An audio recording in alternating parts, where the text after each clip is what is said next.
ନମସ୍କାର ବନ୍ଧୁଗଣ। ତ ଆଜିର ଏହି ଭିଡ଼ିଓରେ ଆପଣମାନଙ୍କୁ ବହୁତ ବହୁତ ସ୍ୱାଗତ ଜଣାଉଛି। ଯଦି ଆପଣ ଏହି ଭିଡ଼ିଓକୁ ନ ଦେଖିକି ଚାଲିଯିବେ ତେବେ ଆପଣ ସେହି ଭୁଲ କରିବାକୁ ଯାଉଛନ୍ତି। ତ ଯେଉଁ ଭୁଲକୁ ଆପଣ ବର୍ଷ ବର୍ଷ ଧରି ପଶ୍ଚାତାପ କରିବାକୁ ଲାଗିଥାନ୍ତି, ତେଣୁ ଆପଣ ଏହି ଭିଡ଼ିଓରେ ମୁଁ ଯାହା କହିବି ଆପଣ ତାକୁ ମନ ଦେଇ ଶୁଣନ୍ତୁ। ଆଉ ଆଜିର ଟପିକଟି ହେଉଛି, ଯିଏ ତୁମକୁ ଛୋଟ ଭାବୁଛି ତାକୁ ସବୁବେଳେ ନିଜର ସଫଳତାର ଉତ୍ତର ଦେବାକୁ ଚେଷ୍ଟା କରନ୍ତୁ। କାହିଁକି ନା ହୁଏତ ଲୋକମାନେ ଆମେ ସଫଳତା ନ ପାଇଲା ପର୍ଯ୍ୟନ୍ତ ଆମକୁ କେହି ବି ପଚାରିବେ ନାହିଁ। ତାପରେ ସଫଳତା ପାଇଲା ପରେ ଆମକୁ ସମସ୍ତେ ପଚାରିବାକୁ ଲାଗିଥାନ୍ତି। ତେଣୁ ଆପଣ ଏହି ପୃଥିବୀରେ ଯେମିତି ଅଛନ୍ତି ତାହା ହିଁ ଆପଣଙ୍କ ପାଇଁ ସର୍ବଶ୍ରେଷ୍ଠ ଅଟେ। କାହିଁକି ନା ହୁଏତ ଭଗବାନ କାହାକୁ ଧନୀ ହେଇକି ଜନ୍ମ ଦିଅନ୍ତି ତ ଆଉ କାହାକୁ ଗରିବ ହେଇକି ଜନ୍ମ ଦେଇଥାନ୍ତି। ତ ସେଥିପାଇଁ ନୁହେଁ ଯେ ଆମେ ଗରିବ ହେତୁ ଆମେ କିଛି କରିପାରିବା ନାହିଁ। ସାଙ୍ଗମାନେ, ସବୁର ମୂଳରେ ରହିଛି ସଫଳତାର ଦୀର୍ଘସୂତ୍ର, ଯାହାକି ବର୍ଷ ବର୍ଷ ଧରି କୌଣସି ମନୁଷ୍ୟ ମଧ୍ୟ ଜାଣିପାରେ ନାହିଁ ସେହି ସୂତ୍ରକୁ, ଯେ ସେହି ସୂତ୍ରଟି କ'ଣ ଅଟେ। ଆଉ ମୁଁ ଆପଣଙ୍କୁ ଏହି ଭିଡ଼ିଓରେ ସେହି ସୂତ୍ରଟି ଜଣାଇବାକୁ ଚାହୁଁଛି।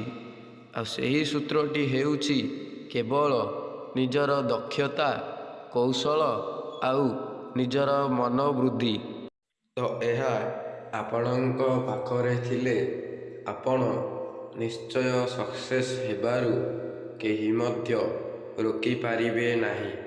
କାହିଁକି ନା ଦକ୍ଷତା ହେଉଛି ଏମିତି ଏକ ଜିନିଷ ଯାହାକି ନିଜ ଭିତରେ ଜନ୍ମିଥିବା ଏକ ଆଶାର ସୁଚାରୁରୂପ ଭାବେ ସେ କାର୍ଯ୍ୟ କରିଥାଏ। ଆଉ ନିଜର ଦକ୍ଷତା ନଥିଲେ ତୁମେ ଏକ କାମ କରିବା ମଧ୍ୟ ଅସମର୍ଥ ହୋଇପଡ଼ିଥାଏ। ଆଉ କୌଶଳ, ସାଙ୍ଗମାନେ, କୌଶଳ ବି ଗୋଟିଏ ଜିନିଷ ଯାହାକି ଆମେ ଯଦି ଏକ କାମ କରିବାକୁ ଯାଉଛନ୍ତି ତେବେ ସେହି କାମଟି କିପରି କରିବା ଆଉ କେମିତି କରିବା, ଆମେ ତାହାର ଏକ କୌଶଳ ନିଶ୍ଚୟ ବାଛିଥାଉ। ଆଉ ସେହି କୌଶଳ ଅନୁଯାୟୀ ଆମେ ସେହି କାମକୁ ହାସିଲ କରିଥାଉ। ଆଉ ମନୋବୃତ୍ତି, ସାଙ୍ଗମାନେ, ମନୋବୃତ୍ତି ହେଉଛି ମନୁଷ୍ୟ ଜୀବନରେ ଥିବା ଏକ ସଞ୍ଚାର ବୃତ୍ତି, ଯାହାକି ତାକୁ ମନୋବୃତ୍ତି ମଧ୍ୟ ମାନାଯାଇଥାଏ। ଆଉ ନିଜ ମନରେ ଥିବା ବୃତ୍ତି ବା ଏକ ଆଶା ଦ୍ୱାରା ସେ ଜଣେ ମନୁଷ୍ୟ ଆଗକୁ ଯାଇପାରେ। ଯଦି କୌଣସି ଏକ କାର୍ଯ୍ୟରେ ଆପଣ ଗୋଟିଏ ଭୁଲକୁ ଅନ୍ୟ ଲୋକଙ୍କ ସହିତ ତୁଳନା କରୁଛନ୍ତି ତେବେ ସେଥିରେ କେବଳ ନିଜର ମନୋବୃତ୍ତି ହିଁ ରହିବା ଅତ୍ୟାବଶ୍ୟକ। ନଚେତ୍ ସେଠାରେ ଅନେକ ପ୍ରକାର ଝଗଡ଼ା ହେବାର ମଧ୍ୟ ଯଥେଷ୍ଟ ସମ୍ଭବ ରହିଥାଏ। ତେଣୁ ସଦାସର୍ବଦା ଏହି ତିନୋଟି ଆପଣଙ୍କ ପାଖରେ ରହିଲେ ଆପଣଙ୍କୁ କେହି ମଧ୍ୟ ହରାଇ ପାରିବେ ନାହିଁ।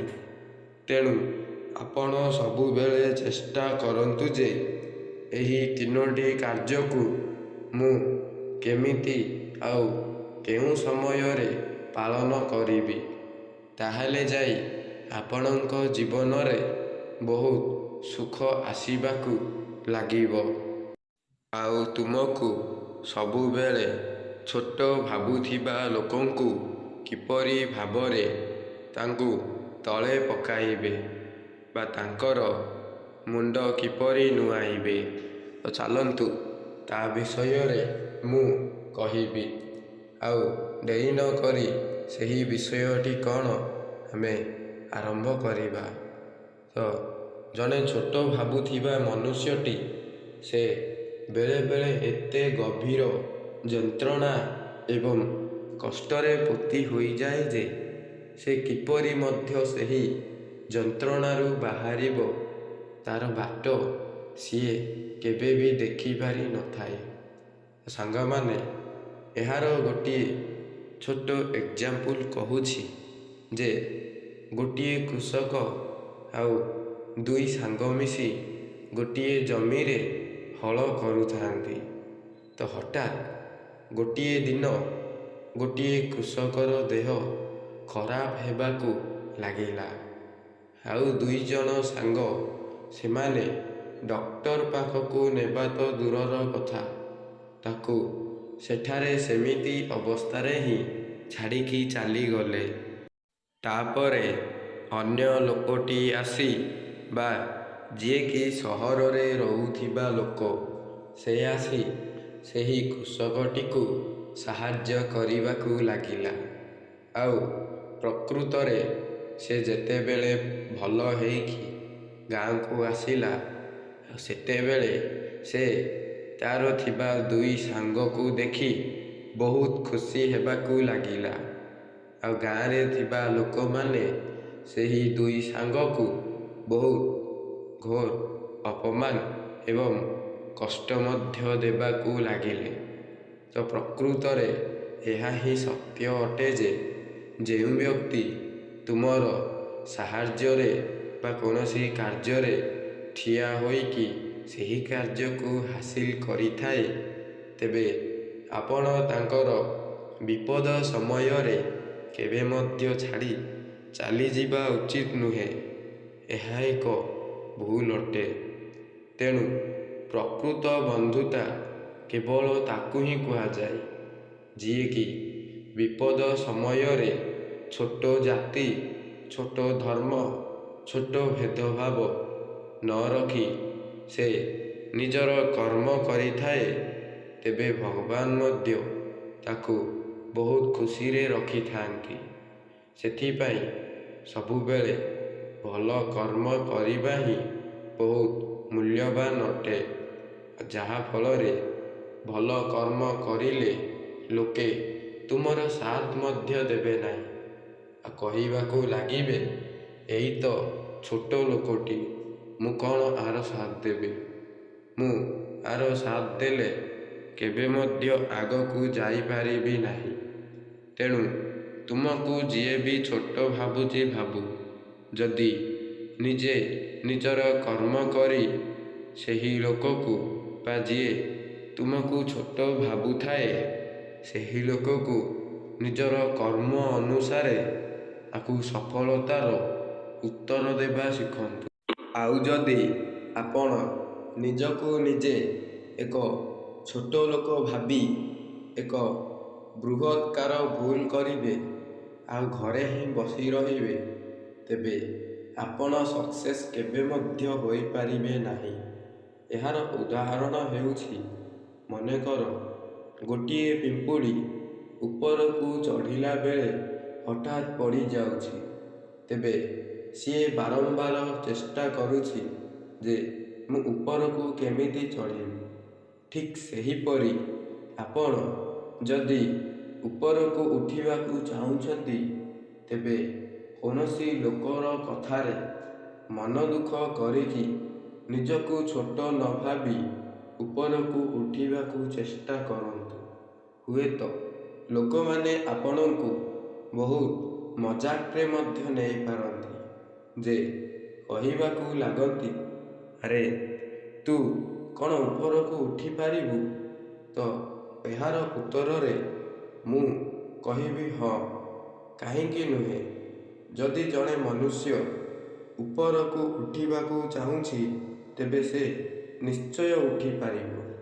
ଖାଲି ତାର ଧୈର୍ଯ୍ୟ, ସମୟ ହିଁ ଦରକାର। ସମୟ ତ ବହୁତ ଲାଗିବ, କିନ୍ତୁ ସକ୍ସେସ୍ ହେଲା ପରେ ସେ କଥା କେହି ମଧ୍ୟ ଭୁଲି ପାରନ୍ତି ନାହିଁ। ତେଣୁ କାହାର କଥାକୁ ନିଜ ମାଇଣ୍ଡରେ ନେବା ଅପେକ୍ଷା ଆପଣ 100 ଥର ଭାବିବେ ଯେ ମୁଁ ସେହି କଥାକୁ କିପରି ଇମ୍ପ୍ରୁଭ୍ କରିବି ଆଉ କିପରି ଆଗକୁ ମାଡ଼ି ଚାଲିବି। ଆପଣ ଏ କଥା ଭାବିଲେ ହିଁ ସକ୍ସେସ୍ ପାଇପାରିବେ, ନଚେତ୍ କେବେ ମଧ୍ୟ ନୁହେଁ। ସେମିତି ଲୋକଙ୍କର କଥା କେବେ ମଧ୍ୟ ମାଇଣ୍ଡକୁ ନିଅନ୍ତୁ ନାହିଁ। ସେମାନେ ହୃଦୟରେ ଖାଲି ବିଷ ହିଁ ବିଷ ରଖିଥାନ୍ତି ଆଉ ବାହାରେ ଖାଲି ଭଲସେ କଥା ହୋଇଯାଆନ୍ତି। ତେଣୁ ଆଜିକାଲିକା ମନୁଷ୍ୟମାନଙ୍କୁ ଚିହ୍ନିବା ବହୁତ କଷ୍ଟକର ହୋଇଯାଏ। ଆପଣ କାହାର କଥାରେ ମଧ୍ୟ ଟିକିଏ ବି ମନ ଲଗାନ୍ତୁ ନାହିଁ। କିମ୍ବା ଯଦି ଗୋଟିଏ ଅଜଣା ବ୍ୟକ୍ତି ତୁମକୁ କୌଣସି ଏକ ଖରାପ ଭାଷାରେ ବା କୌଣସି ଏକ ଖରାପ ଶବ୍ଦରେ ଆପଣଙ୍କୁ ବହୁତ କିଛି ଗାଳିଗୁଲଜ କରିବାକୁ ଲାଗୁଛି, ତେବେ ଆପଣ ସେଠାରୁ କିଛି ନ କହି ଚାଲି ଆସିବା ହିଁ ଗୋଟିଏ ବୁଦ୍ଧିମାନ ଓ ଜ୍ଞାନୀ ବ୍ୟକ୍ତିର ପରିଚୟ ହୋଇଥାଏ। ଆଉ ଯେଉଁ ବ୍ୟକ୍ତି ସେଠାରେ ରହି ନିଜର ମତଲବକୁ ଦେଖେ ଯେ ମୁଁ ହିଁ ବହୁତ ବଡ଼ ଗୁଣ୍ଡା ଆଉ ବହୁତ ବଡ଼ ବିଜନେସମ୍ୟାନ୍, ମୁଁ ଆକୁ କାହିଁକି ପାରିବି ନାହିଁ, ଏହା ଦେଖିଲେ ଆପଣଙ୍କ ଜୀବନରେ ସବୁବେଳେ ଅନ୍ଧାର ହୋଇଯିବ, ସକ୍ସେସ୍ ମଧ୍ୟ ହେବେ ନାହିଁ। ଆପଣ ସେଠାରୁ ଚାଲି ଆସି ନିଜର କର୍ମ ଉପରେ ଧ୍ୟାନ ଦିଅନ୍ତୁ। ସେଥିପାଇଁ ସାଙ୍ଗମାନେ, ଗୋଟିଏ ଦିନ ଆମ ପାଇଁ କେତେ ଯେ ଇମ୍ପୋର୍ଟାଣ୍ଟ ସେ ହିଁ ଜାଣିଛି, ଯିଏକି ତା'ର କାର୍ଯ୍ୟରେ ସଦା ସର୍ବଦା ଧ୍ୟାନ ଦେଇଛି। କାରଣ ଏହି ଦୁନିଆରେ ବିନା କାର୍ଯ୍ୟରେ ଆମକୁ କୌଣସି ଜିନିଷ ବି ମିଳେ ନାହିଁ କି ଟଙ୍କାଟେ ମଧ୍ୟ କେହି ଦିଅନ୍ତି ନାହିଁ। ତେଣୁ ଆପଣ ସବୁବେଳେ ଚେଷ୍ଟା କରନ୍ତୁ ଯେ ମୁଁ ଏହି ଦୁନିଆରେ କିପରି ନାଁ କମେଇବି ଆଉ ତାକୁ ନିଜର ଔକାତ କେମିତି ଦେଖାଇବି, ଯାହାଫଳରେ ସେ ଡରିକି ଚାଲିଯିବ। ତ ସାଙ୍ଗମାନେ, ଆଜିର ଟପିକଟିକୁ ମୁଁ ଏଇଠି ଶେଷ କରୁଛି। ପୁଣି ଦେଖା ହେବା ଆଉ ଗୋଟିଏ ନ୍ୟୁ ଟପିକର ଭିଡ଼ିଓରେ।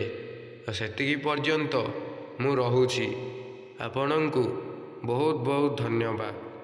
ସାଙ୍ଗମାନେ, ମୋର ଆପଣଙ୍କୁ ବାସ୍ ଗୋଟିଏ ରିକ୍ୱେଷ୍ଟ, ଯଦି ଭିଡ଼ିଓଟି ଆପଣଙ୍କୁ ଭଲ ଲାଗିଲା ବା ପସନ୍ଦ ଆସିଲା, ତେବେ ନିହାତି ଭାବରେ ମୋର ଏହି ଚ୍ୟାନେଲ ସମ୍ବିତ ମୋଟିଭେସନାଲ ଲାଇଫକୁ ଗୋଟିଏ ସବସ୍କ୍ରାଇବ୍ କରି ବେଲ୍ ଆଇକନ୍କୁ ଅନ୍ କରିକି ରଖିଥିବେ, ଯାହାଫଳରେ ମୁଁ ଭିଡ଼ିଓ ଛାଡ଼ିବା ମାତ୍ରେ ଆପଣଙ୍କ ପାଖକୁ ନୋଟିଫିକେସନ୍ ଜରିଆରେ ସର୍ବପ୍ରଥମେ ପହଞ୍ଚି ପାରିବ।